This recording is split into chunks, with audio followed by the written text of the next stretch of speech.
know how the car runs. But if you just want to drive, you just put the key in and go. So if you want to be a teacher of Krishna consciousness, you have to know all the details of how consciousness is operating. If you don't, you can't be a fully qualified teacher. But if you just know that, okay, I take these beads and I chant this mantra, Om Namo Bhagavate Vasudevaya, or Hare Krishna, Krishna Krishna, Hare Hare, Hare Ram, Ram Ram. Hare. If you know that, that's a start. That'll get you going. That will start you on the process. And then you'll see that the process works, and then you won't need to have any faith. This is not a religion that demands faith and obedience now, and then you get some reward later, you go to the spiritual world or something later. No. Use this mantra now and contact God directly now. Go to the spiritual world immediately. Do not pass go. Do not collect liberation. Just go directly to the spiritual world and contact Krishna. That's Krishna consciousness. So, what time is it? 1:10. Okay. Do we have any questions?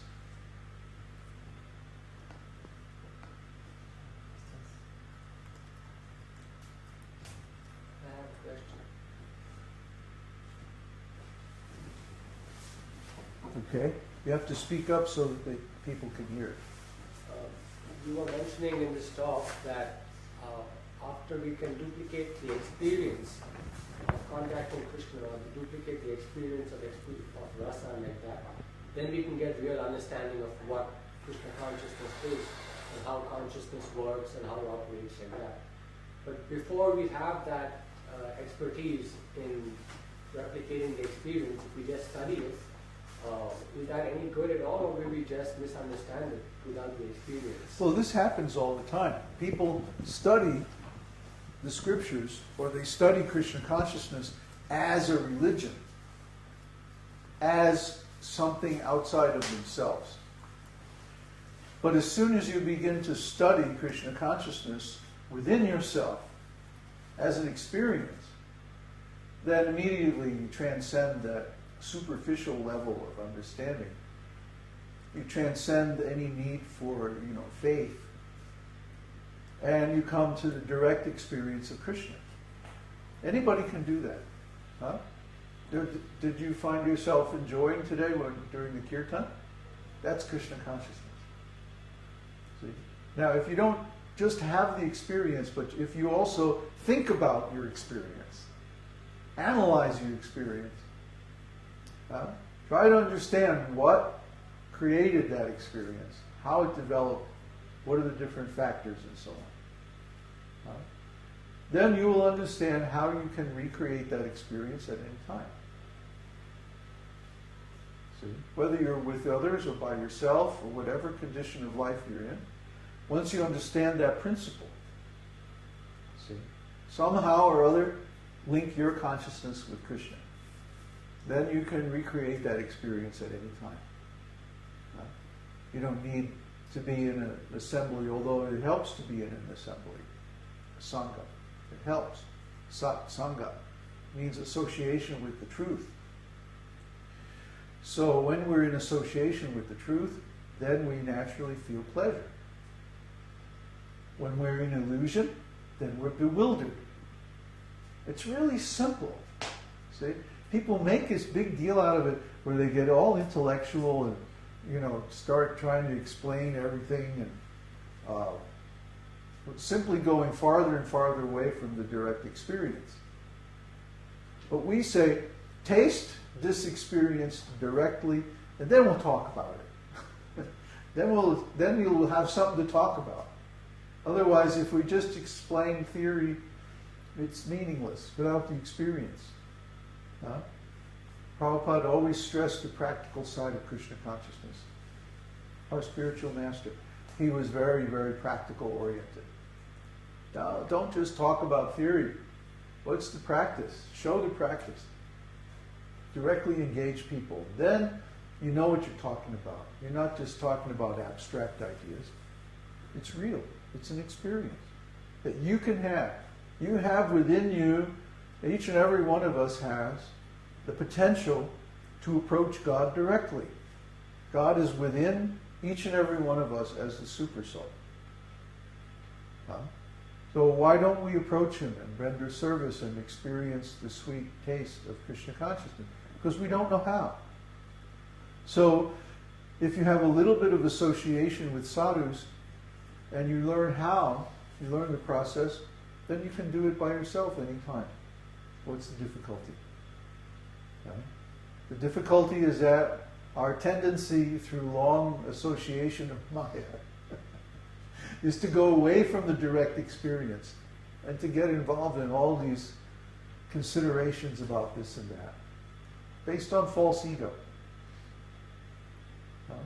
So this chanting process actually dissolves the false ego, and we get down to who we really are. Who we really are is an eternally conscious living entity engaged in eternally in seeking pleasure. But we're trying to find pleasure in the wrong way, by going away from the source of pleasure. When we go out through the senses, we go away from the source of pleasure. The real source of pleasure is within us. It's Krishna. So we want to go in towards Krishna and connect with him. And then we have pleasure. When we go out through the senses, we only create difficulty for ourselves. When we go in through the heart, through the internal energy, contact Krishna within. That's real pleasure. That's unconditional. We can have that any time. Why should we become dependent on the conditional circumstances in the material world for our pleasure? If we're pleasure-seeking entities, if we really want to enjoy, then we should find a reliable source of enjoyment, unconditional enjoyment, not this conditional pleasure that is so unreliable and flickering, as Prabhupada would say. Flickering. Huh? Like the flames of the fire. Flickering. Sometimes we get lucky and we get a little pleasure. And then, boom, it's over. It's gone. And then we're wondering, oh, now when will I get that taste again? Oh, that's such a horrible, degraded existence. No, we should know how to get pleasure, where the source of pleasure is, how to gain that pleasure, and how to keep that pleasure, how to get it any time that we want. That's Krishna consciousness, that knowledge, that certainty. It's not a religion, it's not a belief, it's not a faith. It's a process anybody can do. The tendency is to try to make it abstract, philosophical. We're trained that, oh yes, intelligent people have all these, theoretical conversations. Well, it's just nonsense. They don't really know anything. It's just about words. There was a wonderful article in Slate, I think I'm going to post a link to it, about this guy, this real yuppie achiever type guy who gets a scholarship to go to Princeton, and then he gets a scholarship to go to Oxford, and he goes through all this advanced academic learning stuff, right? And then he develops this condition called aphasia. Aphasia is a very interesting condition because in aphasia you lose the connection between words and their meaning. And he realized that that's what had happened. He had become adept at simply saying the right words in the right way to the right people, to get scholarships, to pass his courses, to get social advancement and all this stuff. And the whole time he never actually understood what he was talking about. The words had no meaning for him. The words were just the words that produced. The meaning of the words was that he got the result that he wanted to him, not the actual meaning of the words. Right? So he went insane. He had a breakdown. He had a complete emotional and nervous breakdown.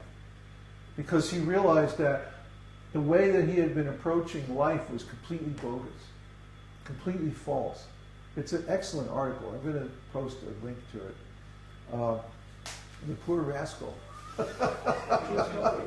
Huh? This is a true story. It's a true story. It's his autobiographical story. Oh, he recovered. Yeah. He recovered enough to become a professional writer. And the way he did it was he read the dictionary from cover to cover and went through the meaning, the definition of every single word, and rewired his brain so that he actually understood what the words are supposed to mean.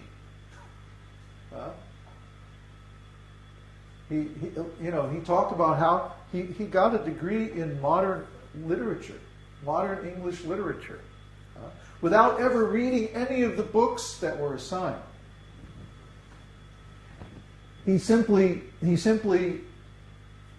like probed his professors until he found out what they wanted.